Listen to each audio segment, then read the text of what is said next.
Bonjour à tous, bienvenue dans le 13h de RTI 1 à la une de cette édition accessible aux sourds et aux malentendants. Les audiences du vice-président de la République. Hier jeudi, Tiemoko Melia Kone a échangé avec la maire de Paris, Anne Hidalgo, qui est à Abidjan en sa qualité de présidente de l'Association internationale des maires francophones. Le vice-président a aussi reçu l'administrateur de la Côte d'Ivoire au Fonds monétaire international.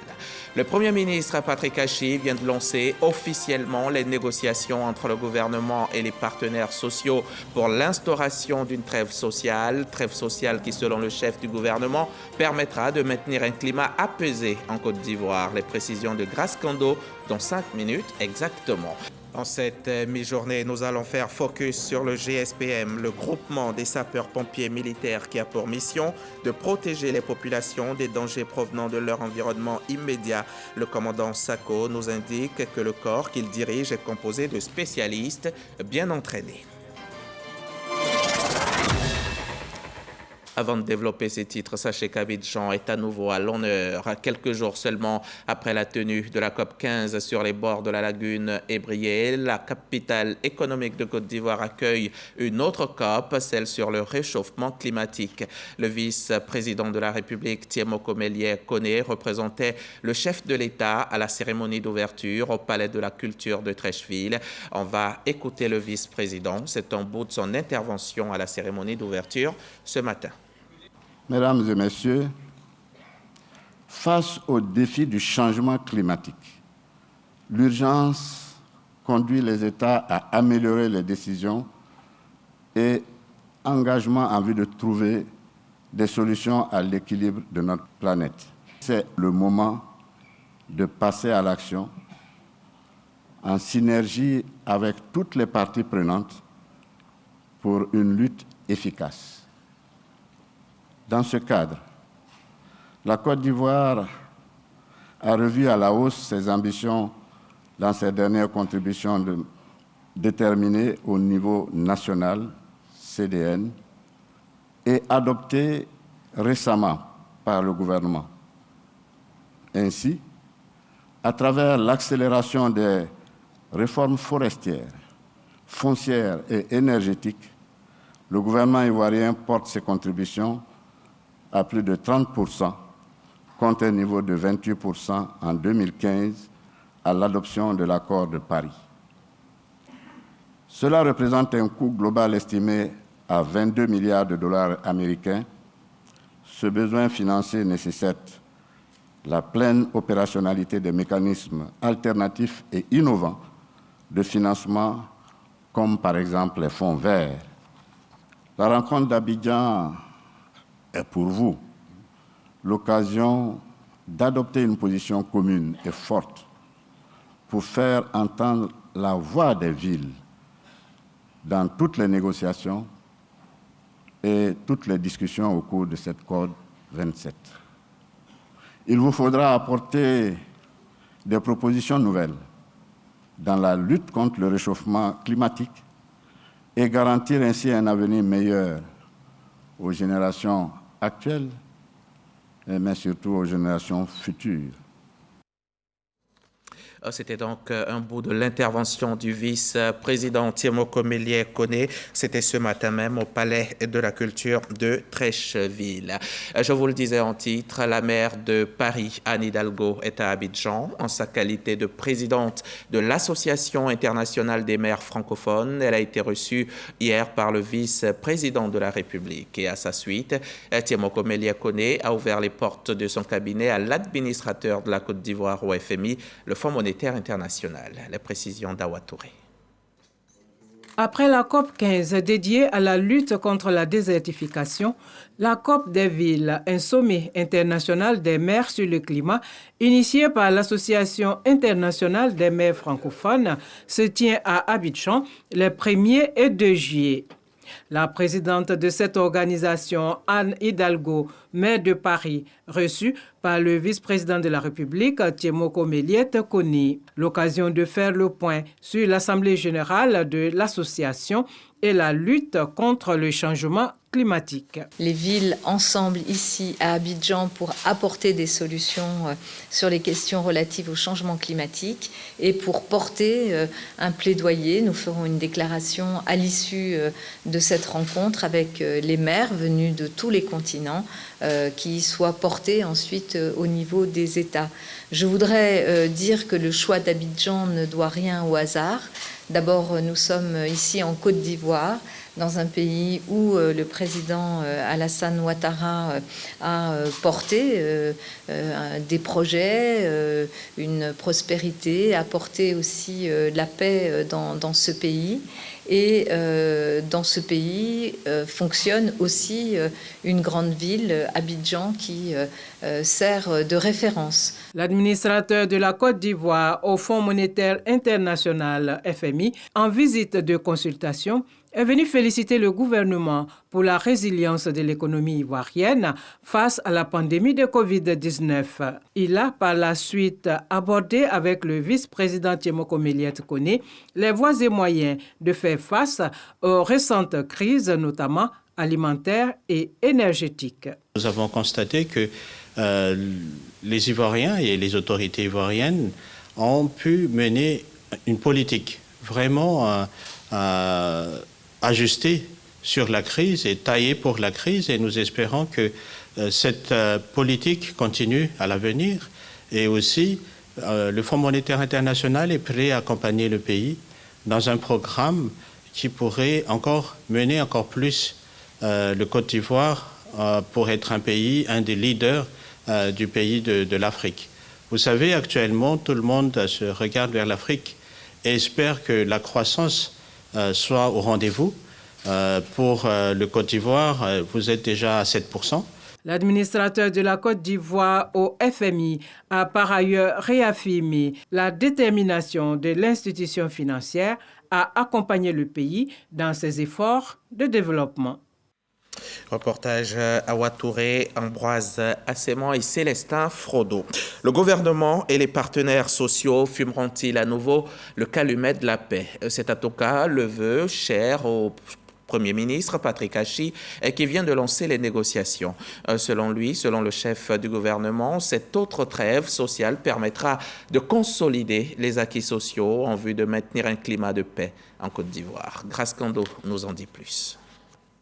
Le Premier ministre Patrick Achi, en présence de plusieurs membres du gouvernement et des organisations syndicales, reçoit des mains de la ministre de la fonction publique la matrice des revendications nouvelles, le chronogramme de discussion et le bilan de la trêve sociale 2017-2022. Sur les 9 points d'accord, 6 ont été entièrement réalisés d'un coût de plus de 327 milliards de francs CFA. Il s'agit entre autres de la révision de la réforme de 2012 des régimes de pension gérés par la Caisse générale de retraite des agents de l'État, IPS-SEGRAE, de la revalorisation indiciaire par l'État pour les emplois ne bénéficiant pas d'une grille particulière, de 150 points pour les catégories A et B et 100 points d'indice pour les catégories C et D, et du paiement depuis 2018 de 78% du montant du stock des arriérés. Sur ce point, il convient de préciser qu'à fin décembre 2022, l'État aura versé aux fonctionnaires concernés la somme de 194,9 milliards de francs CFA. Le reste, soit 54,6 milliards de francs, devra être apuré à fin décembre 2026 au plus tard. Des efforts fournis par le gouvernement, quelques manquements sont cependant relevés du côté des organisations syndicales. Certains acteurs parmi les forces syndicales n'ont, hélas, pas toujours su respecter leurs engagements. Et l'esprit même de cette trêve qui nous relie et nous honore, puisqu'en effet, nous avons pu constater à regret des faits de grève sur cette période où le dialogue se devait pourtant de toujours surmonter les tensions et de toujours prévaloir sur le blocage. La rencontre a été également marquée par le lancement officiel par le Premier ministre des nouvelles négociations avec les organisations syndicales du secteur public. Nous avons listé environ 400 revendications syndicales. Elles ont été classifiées en 8 groupes. Le processus préparatoire pour obtenir les documents qui ont été remis à M. le Premier ministre a été un processus participatif, inclusif, qui s'est déroulé dans un climat de transparence, de démocratie et de convivialité. Concernant le processus des négociations devant aboutir à la nouvelle trêve sociale, il se déroule en 2 phases. La première phase des négociations que nous allons mener consistera à nous entendre sur le périmètre que nous allons ensemble négocier. Quels sont les sujets qui vous semblent importants parmi ceux-là? Et d'accord parti, au terme de cette première phase, nous allons tomber d'accord sur un certain nombre de points qui feront l'objet des négociations, de façon à ce que ces négociations soient rationnelles, structurées et garantissent dans un délai raisonnable que nous obtenions des résultats à la hauteur de nos attentes.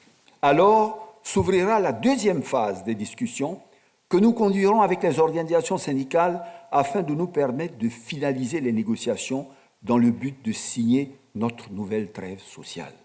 Le Premier ministre, Patrick Achi, souhaite que les échanges se déroulent dans la franchise, la transparence, l'écoute et le respect.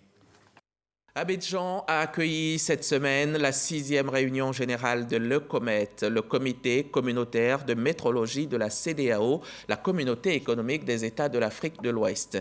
La métrologie, c'est l'ensemble des disciplines liées à la mesure.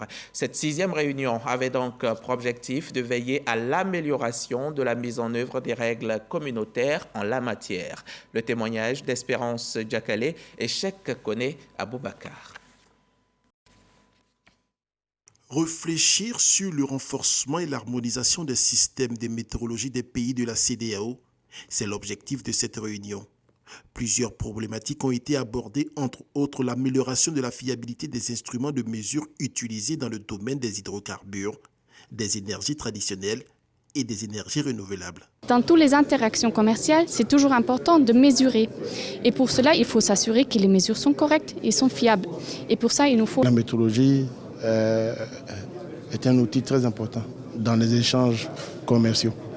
Et il faut qu'on se mette tous d'accord sur la méthode, sur les manières d'utiliser cette méthodologie-là, de telle sorte qu'il n'y ait aucun obstacle aux échanges commerciaux. La CEDEAO a mis en place une politique commune pour l'Afrique de l'Ouest et cette politique de la CEDEAO a établi des normes sur la qualité, sur les accréditations en métrologie pour promouvoir le développement de la métrologie. La métrologie, tout en étant un pilier de l'édifice de la qualité de nos économies, représente un outil important de croissance économique inclusive et durable. Au regard de l'objectif de cette réunion qui vise à réfléchir sur le renforcement et l'harmonisation des systèmes de métrologie, je voudrais vous encourager à aller dans le sens indiqué par les chefs d'État en vue de doter l'espace régional d'infrastructures de métrologie crédibles et internationalement reconnues qui pourront permettre à nos économies d'être intégrées et de jouer un rôle majeur sur le marché mondial. Cette 6e édition revêt un caractère particulier pour le monde de la métrologie de l'espace communautaire. Elle est la première en présentiel après la Covid-19. Dans la nuit du 29 au 30 juin dernier, la pluie a encore fait des dégâts dans le district d'Abidjan, des dégâts qui auraient pu être beaucoup plus importants, n'eût été l'intervention des sapeurs-pompiers militaires. Et justement, on va faire un zoom sur ce corps, le GSPM. On sait que le groupement a été mis en place pour protéger les populations des dangers provenant de leur environnement immédiat, inondations, tremblements de terre, feux et autres calamités. Face à ces risques, il fallait donc une équipe de spécialistes bien entraînés, bien encadrés, avec des missions claires. Le commandant du GSPM nous en parle. Les sapeurs-pompiers, c'est un groupe dans le corps armé qui intervient en rapport avec tout ce qui est incident les inondations, les dégâts. Il y a seulement 4 bases dans la ville d'Abidjan. Moi, je trouve que c'est peu parce que la ville d'Abidjan est tellement grande que les 4 bases ne peuvent pas suffire pour toute la population. Quand il y a incendie quelque part, ça met du temps. Donc d'ici, ils vont venir. Il y a beaucoup de dégâts. Le commandant du groupement des sapeurs-pompiers militaires GSPM face à la presse et aux internautes lors de la tribune hebdomadaire Tout savoir sur du Centre des formations gouvernementales CICG. L'exercice à ce jour consiste à éclairer les lanternes sur les missions et le fonctionnement du GSPM. Notre entité est spécialisée dans la lutte contre l'incendie, le secours à victimes et les opérations spéciales qui peuvent être des opérations de sauvetage, déblaiement en cas d'éboulement, effondrement et autres, des opérations de lutte contre la pollution nucléaire, bactériologique, radiologique et chimique. Nous avons 4 compagnies sur Abidjan, une à Yamoussoukro, une à Ndianois, une à Bouaké et une autre à Korogo. Le GSPM est aujourd'hui doté d'équipements de pointe lui permettant d'intervenir efficacement et partout. Le corps a à sa disposition 135 engins divers. Ce sont des engins de lutte contre l'incendie, des engins sanitaires et des engins spéciaux. On a des ambulances qui sont capables de procéder à la découpe d'un véhicule pour pouvoir extraire la victime et en même temps transporter sous assistance respiratoire la victime. Nos personnels, après l'alerte en journée, ils doivent quitter la caserne à moins de 3 minutes. La nuit, à moins de 5 minutes. Pour renforcer sa capacité d'intervention, plusieurs casernes de proximité sont en cours de construction. Actuellement, il y a en cours la construction d'une compagnie dans la commune de Cocody. Il y a un projet de construction d'une compagnie qui est très avancée sur la zone industrielle de Yopougon. Il y a Abobo, où le district d'Abidjan est en train de finaliser une compagnie. 2 janvier 2022 à ce jour, le groupement des sapeurs-pompiers militaires a effectué plus de 15 000 interventions. Voilà donc pour le GSPM. Les propos du commandant du groupement ont été recueillis par Khalil Diomandé et Franck Quadio. On va à la page coronavirus.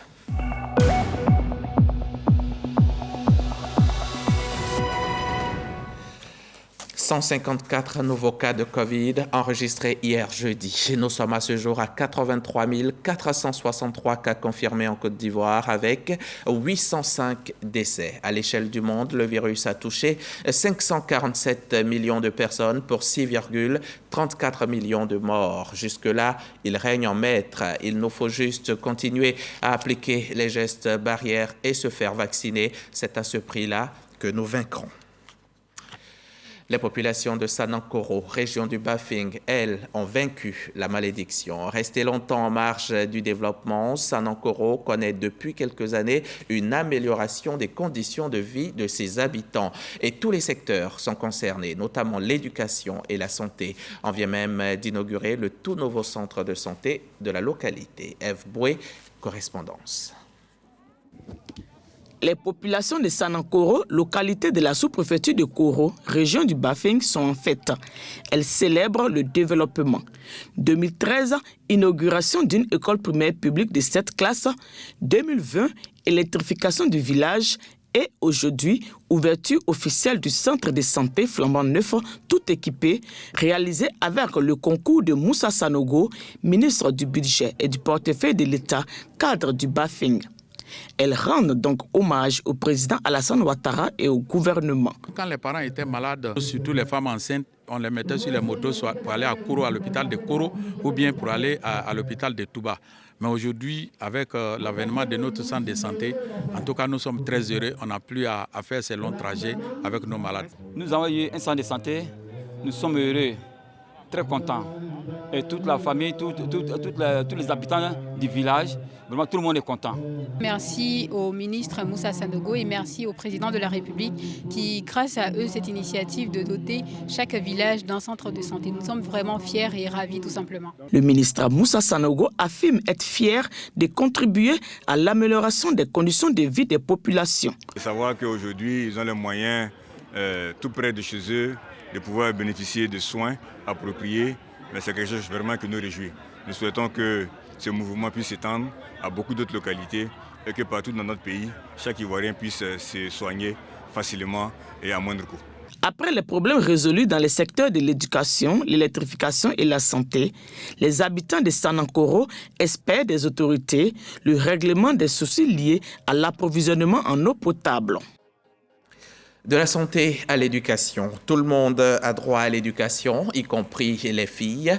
C'est en cela que l'UNFPA, le Fonds des Nations Unies pour la population, vient de remettre du matériel aux instituts de formation et d'éducation féminine. Le don composé essentiellement de machines à coudre a été réceptionné par le ministère de la Femme, de la Famille et de l'Enfant. C'était donc à l'IFEF d'Adjamé. Cette remise de dons met ainsi un terme à une série d'actions dans le cadre du projet Droit à l'éducation, maintien de la fille à l'école, série d'actions qui ont démarré en 2020. C'est à suivre dans nos prochains journaux avec Michel Mambo. Du côté de Thiébissou, au centre de la Côte d'Ivoire, les cadres encouragent les femmes à créer des activités génératrices de revenus, cela afin d'être autonomes financièrement. Elles étaient plus d'un demi-millier de femmes issues de tout le département à recevoir des présents. Les précisions de Charles Tatou de la station régionale RTI Boaké. Thiébissou, quartier Sangakro, rassemblement des femmes issues de toutes les communautés vivant dans la commune. Des retrouvailles à l'actif de certains cadres de la localité engagés dans les actions de promotion du genre et de l'autonomisation de la femme. Plusieurs communications sur la lutte contre la pauvreté, des messages à l'endroit des femmes pour s'organiser en vue des activités génératrices de revenus, gage de leur autonomie financière. Des messages également de promotion de la scolarisation des jeunes filles. Nous avons profité du modèle du capitaine Diané de Yamoussoukro pour qu'elle vienne nous soutenir dans ce projet de scolarisation de nos enfants, mais particulièrement de la petite fille. Le parrain de la cérémonie est venu les bras chargés de plusieurs cadeaux. En plus des cadeaux aux femmes de Thiébissou, les initiateurs ont fait des dons de matériel informatique au commissariat de police et à la brigade de gendarmerie de la localité. J'ai effectué une visite dans les différents services des forces de défense. J'ai vu qu'il y avait quelques manques de matériel. Je me suis dit donc pourquoi ne pas aider la police et la gendarmerie pour qu'ils puissent veiller à la sécurité de nos populations de Thiébissou. Dont remis aux bénéficiaires en présence de leur patron hiérarchique, au rang duquel une femme, capitaine Diané, commandant des compagnies de la gendarmerie de Yamoussoukro. Certains opérateurs économiques, fournisseurs de l'État, broient souvent du noir, confrontés des fois à d'énormes difficultés au moment du règlement de leurs factures.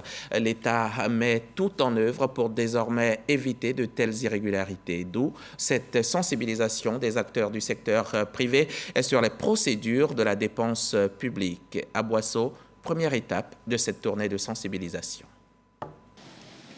Que faire pour éviter une transaction irrégulière avec l'État? Comment s'informer sur la nature d'un bon de commande et sur l'existence d'un crédit budgétaire? Ce sont autant de questions qui ont animé ces échanges entre la CELIOP, cellule d'information des opérateurs économiques, et les prestataires basés dans la région du Sud Comoé. On a été souvent, il faut reconnaître, un peu victime de certaines situations. Mais avec cette cellule, je pense qu'on a beaucoup de choses à éviter. Cette cellule-là, elle travaille à titre gracieux pour tout prestataire fournisseur de l'État qui se rapproche de nous, qui pose les questions et nous leur donner la bonne information pour leur permettre de faire des choix judicieux dans leurs affaires avec l'État. Relativement à la question de la saisine, les opérateurs économiques ont été informés de l'existence d'applicatifs numériques comme e-requête, pouvant leur permettre d'accéder à la CELIOP à distance. Tout ce dispositif vise à vulgariser les règles de la dépense publique, de sorte à renforcer la transparence budgétaire. La CELIOP est une belle occasion pour mettre tout le monde à l'abri. Les opérateurs économiques, mais également ça contribue à redorer l'image de l'État. Aboisseau est la première étape de cette campagne nationale de sensibilisation dédiée aux acteurs économiques engagés par la CELIOP cette année. Vous avez certainement reconnu la voix de Mahama Traoré. C'est un partenariat qui fera beaucoup de bien aux populations du district des montagnes. Le ministre-gouverneur a signé une convention avec le PAS, le programme d'appui aux stratégies sociales.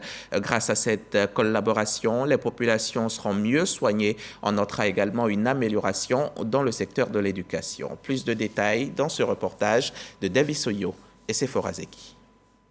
Le district autonome des montagnes ambitionne de faire de ces localités la locomotive des régions. Pour atteindre cet objectif, le ministre-gouverneur de la région multiplie les initiatives. Ce jour, Albert Flindé signe une convention de partenariat de 3 ans avec le programme d'appui aux stratégies sociales PAS, une structure spécialisée dans le développement humain et l'amélioration des infrastructures de base. C'est vrai que tout ce qui apporte le développement est en train d'être fait dans toute la Côte d'Ivoire, mais nous concernant, nous constatons que nous ne sommes pas parmi les premiers. Et donc nous nous sommes dit qu'il faudra changer de fusil d'épaule, faire en sorte que des structures spécialisées nous accompagnent pour que tout ça se transforme en bien-être effectif. Alors le secteur immédiat, c'est celui de la santé et de la protection sociale ensemble, qui est un couple indissociable à partir duquel nous espérons pouvoir accompagner les efforts du gouvernement, notamment en matière de couverture maladie universelle en zone rurale. Ce partenariat suscite beaucoup d'espoir pour les populations, cadres et élus locaux des régions du Guémon, du Tonkui et du Cavali. Ce qu'on attend de ce partenariat, c'est de nous permettre déjà de renforcer nos capacités, de rendre la décentralisation effective sur le terrain, mais également de nous donner les outils de la recherche, n'est-ce pas, de nos différentes ressources. Le partenariat entre le district autonome des montagnes et le programme d'appui aux stratégies sociales s'inscrit aussi dans le respect des objectifs de développement durable ODD. Il s'agit, en d'autres propos, de promouvoir l'agriculture durable, éliminer la faim, lutter pour l'égalité des sexes et garantir le bien-être pour tous. À présent, direction Kong, au nord-ouest de la Côte d'Ivoire. On va prendre part à la 2e session du conseil municipal, conseil qui s'est tenu en présence des forces vives de la ville. Et il s'est agi de fixer les priorités. Reportage Kader Sogodogo, RTI Bouaki. Complexe sportif et culturel de Kong. C'est le lieu choisi pour abriter la 2e réunion du conseil municipal. Une rencontre dominée par les actions de développement en cours. En bonne place, le lycée professionnel, dont la pose de la première pierre sera effectuée dans les semaines à venir par le ministre d'État Teni Birahima Ouattara, président du conseil régional. Le maire de Kong, Abdrahman Temoko Berté, et les conseillers municipaux présents ont également abordé la construction du marché central dont les travaux sont pratiquement achevés. Nous avons pu avoir l'adhésion de nos populations au nombre de projets que nous avons initiés et qui sont en voie d'achèvement. Je pense notamment au marché central qui va être une réalité d'ici la fin du mois de septembre, qui est en plein centre-ville. Électrification, eau potable, le conseil municipal salue les efforts du conseil régional pour parfaire les choses. Il y a des efforts qui ont été faits, particulièrement par le président du conseil régional, en termes d'électrification de toute la commune de Kong et ses environs, et en termes de réduction en eau potable. Donc aujourd'hui, nous allons atteindre un taux de plus de 80%, voire 100%. Le maire Abdrahman Temoko Berté a salué la fréquentation de l'état civil. 13 mariages, 496 déclarations de naissance, 376 légalisations de documents sur la période du 1er janvier au 15 juin 2022. La crise au Burkina, c'est désormais un chapitre oublié. Vous allez le voir en image depuis quelques jours. Les sociétaires du bureau ivoirien du droit d'auteur perçoivent leur rémunération. Cela grâce aux fonds collectés. C'est un soulagement, un ouf de bonheur, en tout cas pour les artistes bénéficiaires. Issa Chonayeo nous en dira plus dans nos prochains journaux. Le Premier ministre burkinabé, Albert Ouedraogo, a présenté à la classe politique le chronogramme des futures élections qui mettront donc un terme à la transition. Un référendum constitutionnel est prévu pour la fin de l'année 2024 et des élections générales en février 2025. À la suite d'assises nationales, le gouvernement de la transition, au pouvoir depuis le coup d'État de janvier, avait décidé de s'accorder 36 mois avant un retour à l'ordre constitutionnel, un délai jugé nécessaire par la junte pour amener la paix dans le pays, mais jugé trop long par la CEDEAO qui demande un chronogramme plus raisonnable. Notre journal est terminé. Pour le revoir, cliquez sur les www.rti.ci et je serai encore chez vous lundi à 13h.